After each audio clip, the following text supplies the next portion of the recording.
tumungo sa ating talakayan, tignang mabuti ang mga larawan at bumuo ng mga pangungusap batay sa mga larawang iyong nakikita. Nagtatanim ang bata. Naghahanda ng pagkain ang babae. Naglalaro ang mga bata sa tabing dagat. Pumipitas ng prutas ang bata. Ay, asan na ba yung toothpaste ko?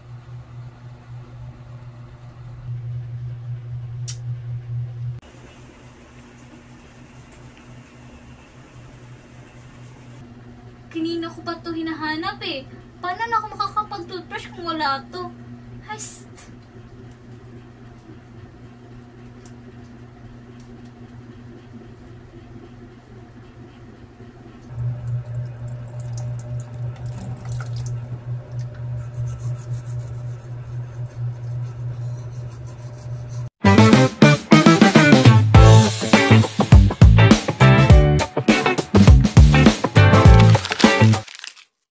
kuha mo ba ang konsepto?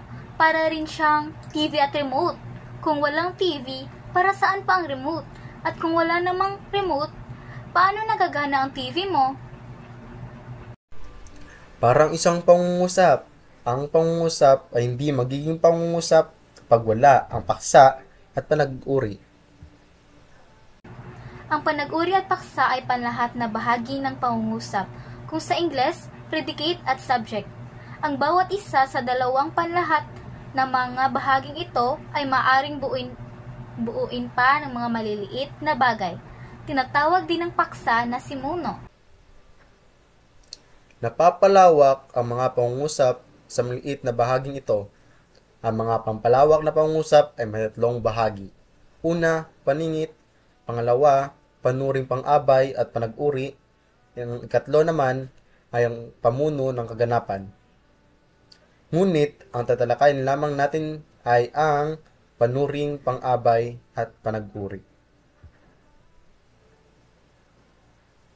Ang pang-uri na panuring sa pangalan panghalip. Ang pangusap na si Juan na ulila ay bilanggo ay isang karaniwang pang-uri.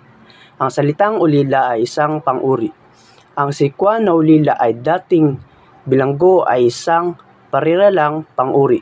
Pwede ring palawakin ang mga pangungusap sa pamamagitan ng bahagi ng pananalita na gumaganap ng tungkulin ng pang-uri. Alam mo ba kung ano ang pang-uri? Ang pang-uri ay mga salita na naglalarawan sa isang panghalip o pangalan, gaya na lang ng pangalang ginagamit na panuring. Si Juan na tendero ay dating bilanggo.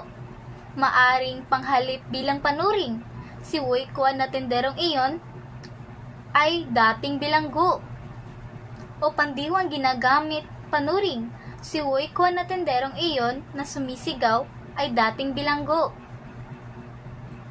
Malawak na pang-abay naman ay bigyan natin ng halimbawa. Ang bantayang pangungusap ay umalis si Masyong. Pwede ito maging umalis agad si Masyong. Ito ay isang pang-abay na pamanahon. Patalilis na umalis si Masyong, ito ay isang pang-abay na pamaraan.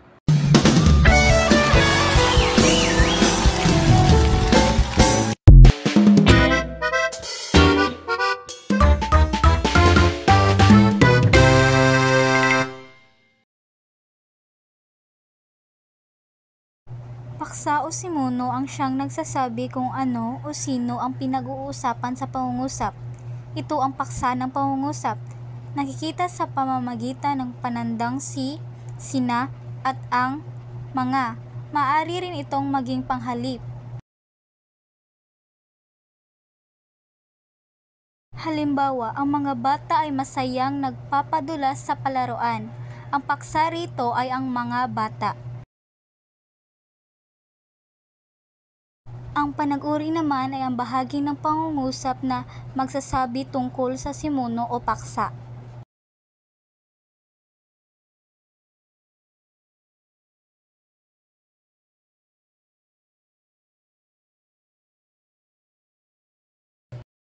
Ang batayang pangungusap natin ay si Juan ay bilanggo. Pero ano nga ba ang karaniwang pang-uri?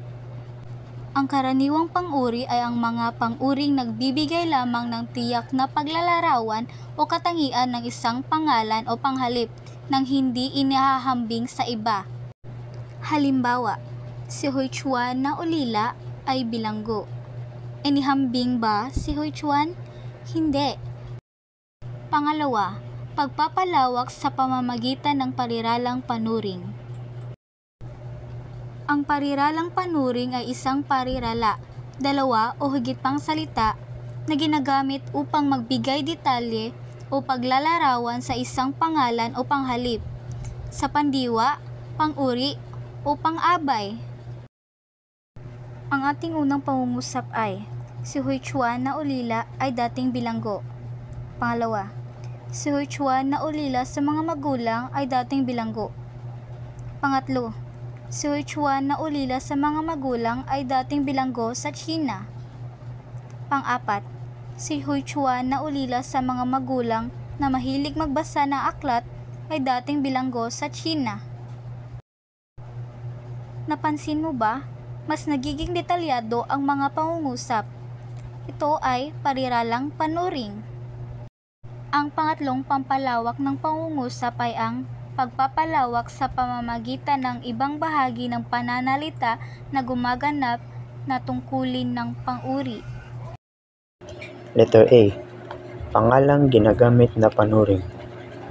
Ibig sabihin, ang pangalan ay naglalarawan o nagbibigay linaw sa isa pang pangalan.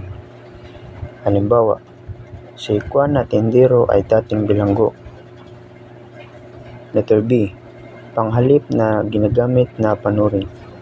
Ang panghalip ay ginagamit bilang panuring sa pangalan.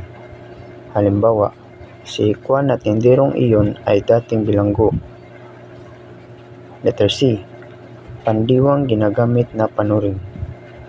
Ang pandiwa ay ginagamit upang ilarawan o tukuyin ang isang pangalan, kaya ito ay gumaganap bilang pang-uri. Halimbawa, si Juan na tinderong iyon na sumisigaw ay dating bilanggo.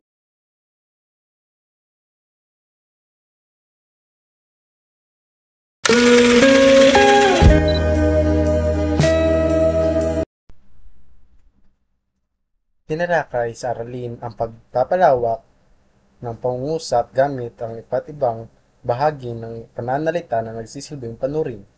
Ipinakita na ang panuring ay maaaring pang-uri, pang-abay o parirala na nagdaragdag ng impormasyon, nagpapalinaw ng kahulugan at nagpapaganda ng pagkabuo ng pangungusap.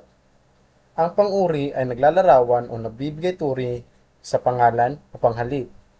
Ang pang-abay naman ay naglalarawan sa pandiwa, pang-uri o kapwa pang-abay. Samantala, ang parirala ay ginagamit upang mapalawak ang pangungusap sa pamamagitan ng pagbibigay ng karagdagang ideya. Sa kabuuan, natutunan sa aralin na ang paggamit ng mga panuring ay nakatutulong upang maging mas malinaw, detalyado, at masining ang pagpapahayag.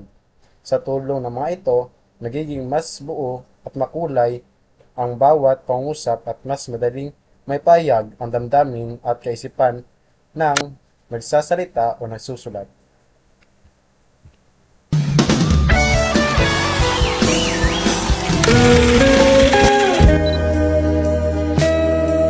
Ang aral na makukuha sa bidyong ito ay mahalaga ang pagpapalawak ng pangungusap gamit ang panuring, pang-uri, pang-abay o iba pang bahagi ng pananalita upang maging mas malinaw, mas detalyado at mas makabuluhan ang ating mga pahayag. Natututo tayong gumamit ng wasto at masining na salita para mas maipahayag ng maayos ang ating iniisip at nadarama.